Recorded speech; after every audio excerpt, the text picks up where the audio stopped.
Well, hello, hello, hello, and welcome back. If this is your first time here, it's nice to meet you. I'm your host, Lynnette, co-owner at South Austin Dog Center and all-around dog guru, and a lot of other things that I will list here because they are too much to say. So have you ever been out with your dog and they seem calm, cool, and collected 1 minute and then totally unhinged, off the rails, and so embarrassing the next? I got you. It might surprise you to know that in that moment, your dog is being overwhelmed with stress. Now, stress affects how dogs react to the world around them. We have good stress and bad stress, but even too much good stress can lead to this overwhelming thing. So today, we're going to discuss stressors, thresholds, triggers, and trigger stacking to help you better understand your dog's reactions. Are you ready? Let's get started.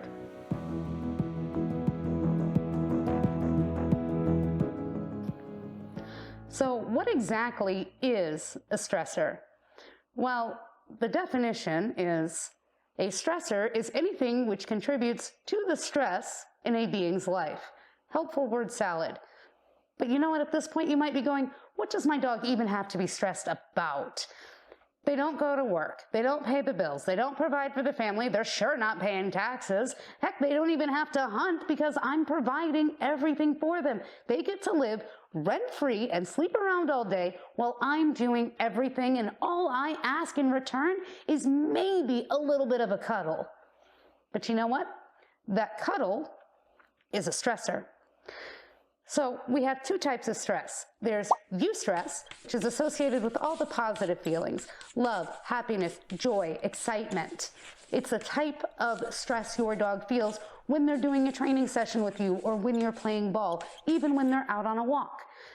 The second type of stress is distress, and that's the one associated with all the negative emotions. So your fears, anxieties, angers, all of that combined. It's the type of stress a lot of dogs might feel when a thunderstorm rolls by, they have to go to the vet, a new person comes to the door, or a loud truck is rolling by.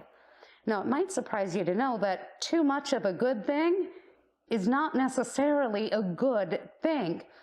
Eustress, the good stress, can actually be counterproductive and turn into distress when it's too much or it goes on too long. That's why we recommend keeping training sessions or exercise sessions short. Every dog is going to have their own individual amount of stress that they can handle, and that brings us to thresholds. So there's this misconception about thresholds that it's how close you can get to something before your dog reacts. That's not really it. The threshold is just the breaking point, the point at which your dog will react, and that can change depending on the conditions of the day. So I want you to imagine, we're going to use our prop here. I want you to imagine that this glass represents how much stress a dog can handle on any given day. And what happens here is as they experience a little bit of stress, which is the water, it can kind of start adding up all the way to our breaking point. And the breaking point is going to be where this glass spills over. So your threshold can definitely change depending on what has already happened to the dog, how good the recovery time is, and of course, how close we are to whatever happens to be the trigger. Now, the trigger is the event that actually sets them over the edge. So a trigger is a stressor, but not all stressors are triggers, if that makes sense. Every little bit a dog feels, every little bit of stress is going to change depending on proximity, how close we are to it, and then, of course, how much other events have happened already throughout that day, or maybe they had a bad night. So your dog might start off the day with this much stress already because there was a thunderstorm last night. And then you go for a walk and they see another dog, and that other dog contributes a lot of other stress, which again puts them all the way to their end right here, which again sends them to being overwhelmed. That is the triggering episode, and now you have your dog barking, lunging, and reacting.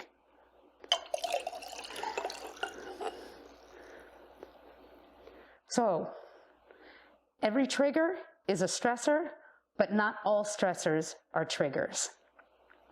There is also a concept called trigger stacking, which is pretty much what I have been explaining.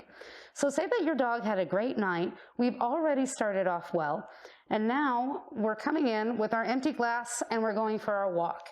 And we get this one all the time. Our dog sees one dog and we have this much stress already. Then we see another person and we have a little bit more stress. Then we see a squirrel, and this is actually a stress, but we like squirrels, we like to chase it, but we still add in some stress to there because we're not really allowing the chase. And so this means that by the time we see the second dog, we're already almost at our threshold all the way up here, and that third dog that we see is going to bring us over the edge again. And that is the concept of trigger stacking. What this means for us in dealing with a reactive dog is that we have to be very cognizant of what's going on.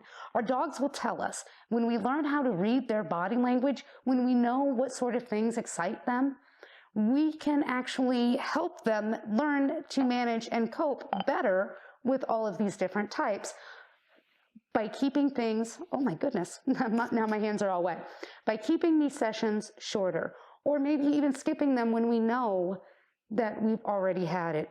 Perhaps even changing some things that we know might cause a little bit overexcitement to our dog to a more calming activity, such as doing some in-home enrichment activities that'll help exercise the brain. What we don't want is to continually overwhelm our dogs. This means not prolonging training sessions longer than the dog can handle. You'll kind of notice when dogs get a little bit antsy and seem to get a little bit frustrated.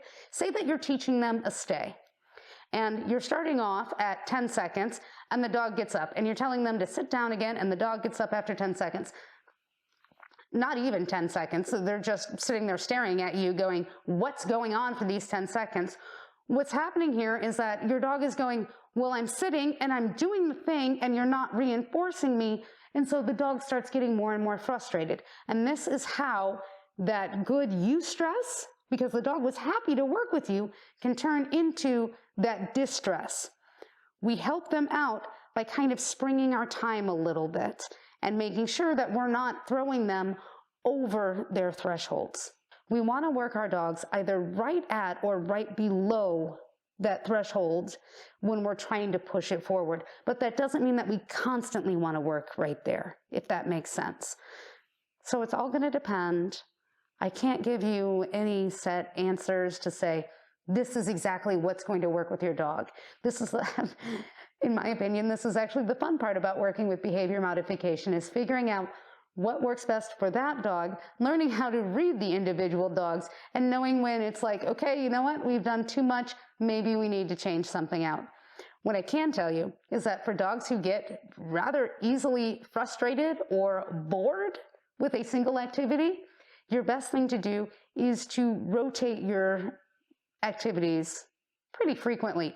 So you might be doing like some pattern games, do like a minute of pattern games, and then switch over to another pattern game, or do walking, or ask for sits, or ask for relaxation.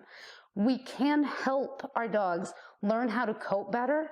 Their glasses are pretty much set, but we can change the amount of stress, so it's much less, as they learn all of these better coping mechanisms. Hopefully you got something out of this and you found it helpful.